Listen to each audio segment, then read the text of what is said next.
Hasbro's Jabba's Throne set was released in late 2010 as a Walmart exclusive. It retailed for $35 or $40, and while it was somewhat popular, the set wasn't really a huge hit when it was available in stores, and it was clearanced out for as little as $9 in some places. Since then, though, it has risen considerably in value and can sometimes command more than $100 on the secondary market. So why is this set still popular? There are several reasons, but a big one is that it was the first set since the original vintage Jabba's playset in 1983 to actually give us a full throne. Every other one had just included his hookah and throne railing, or nothing at all. Of course, the fact that it had included a new Ula figure was also a big draw for the set. The posable tail feature, not so much, as I'll get into later. We get our first glimpse of the set itself on the back of the box, along with more features that Hasbro apparently thought were selling points. Throne with rolling wheels! Of course, this was intended to replicate the scene from Return of the Jedi when Jabba's throne rolls forward to get closer to the mouth of the Rancor pit, but it's also great for throne races. They were also very keen to inform potential buyers that the figures were removable. You'd think this would be obvious, but I guess not. And here's the second mention of the tail. We'll get to you soon enough, posable tail. Here's the set itself. It's really quite impressive overall. It's not too hard to see why it's actually become more popular in the years since its release, although there are a few flaws, which I'll cover in a bit. First, I'd like to look at each part of the set individually. The throne is pretty well painted and has the correct details for the blocks that make it up. The gargoyle heads are well sculpted and have real metal rings through their mouths.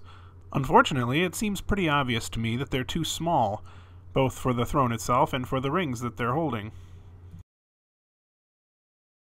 As I mentioned earlier, the throne can roll. It has 4 wheels on the bottom, as you can see here. The throne's railing and hookah pipe are separate pieces that don't actually attach to the throne at all. They just sit on top.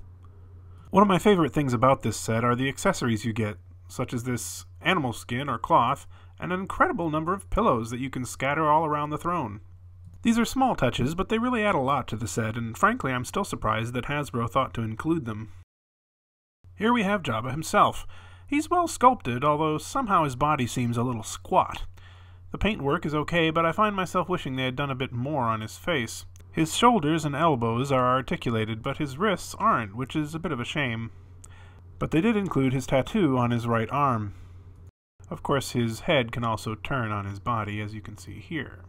Speaking of the body, it's really a thin rubber skin over an armature, and mine has gotten a little sticky feeling as time passed. Some people have even said that theirs have totally deteriorated or caused damage to other figures they were touching, so it's something to keep in mind if you're thinking of buying one of these now. They did remember to include his tail scar here, which is a good thing. Now, about that posable tail. Yeah, it doesn't work at all. There's a wire inside that should, in theory, allow you to bend the tail into different positions, but the problem is that the skin looks terrible in all but one position, making the feature unusable. Frankly, I'm surprised it made it out of the prototype stage. Here you can see what the figure looks like disassembled. This is the wire armature that just fits inside the skin. The skin itself is quite floppy on its own.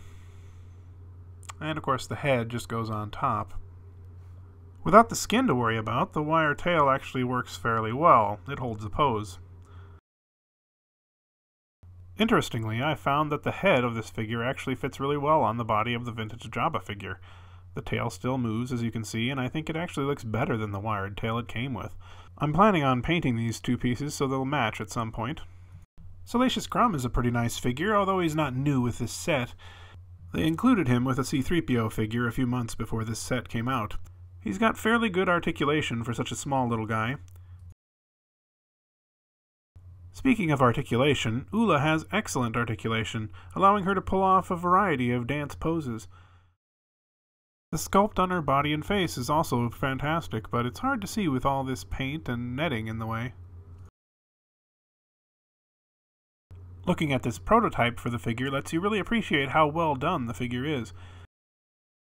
It's a bit too bad that they went with this oversized soft goods netting instead of something more form-fitting, or maybe just sculpting the netting onto the body instead.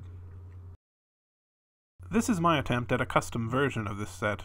I repainted everything except Leia here, and added some stuffing to Jabba's body so his head would sit up higher. I even tried adding some real hair to Salacious Crumb, although I'm not sure how well that turned out. I used the hookah from the vintage set, since I think it looks better, but used the rubber hose from the new set.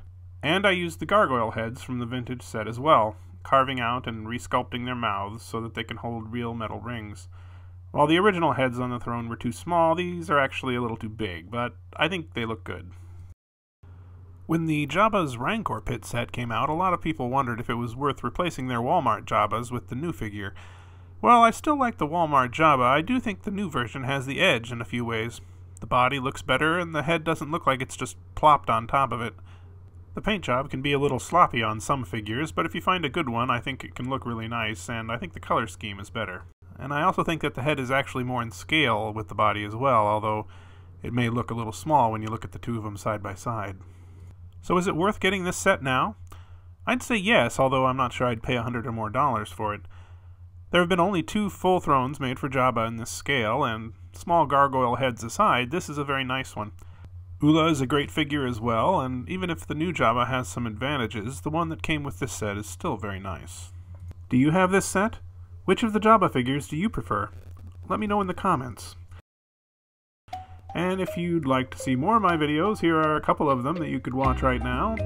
Or if you want to be notified when I make new ones, just click that subscribe button. As always, thanks for watching.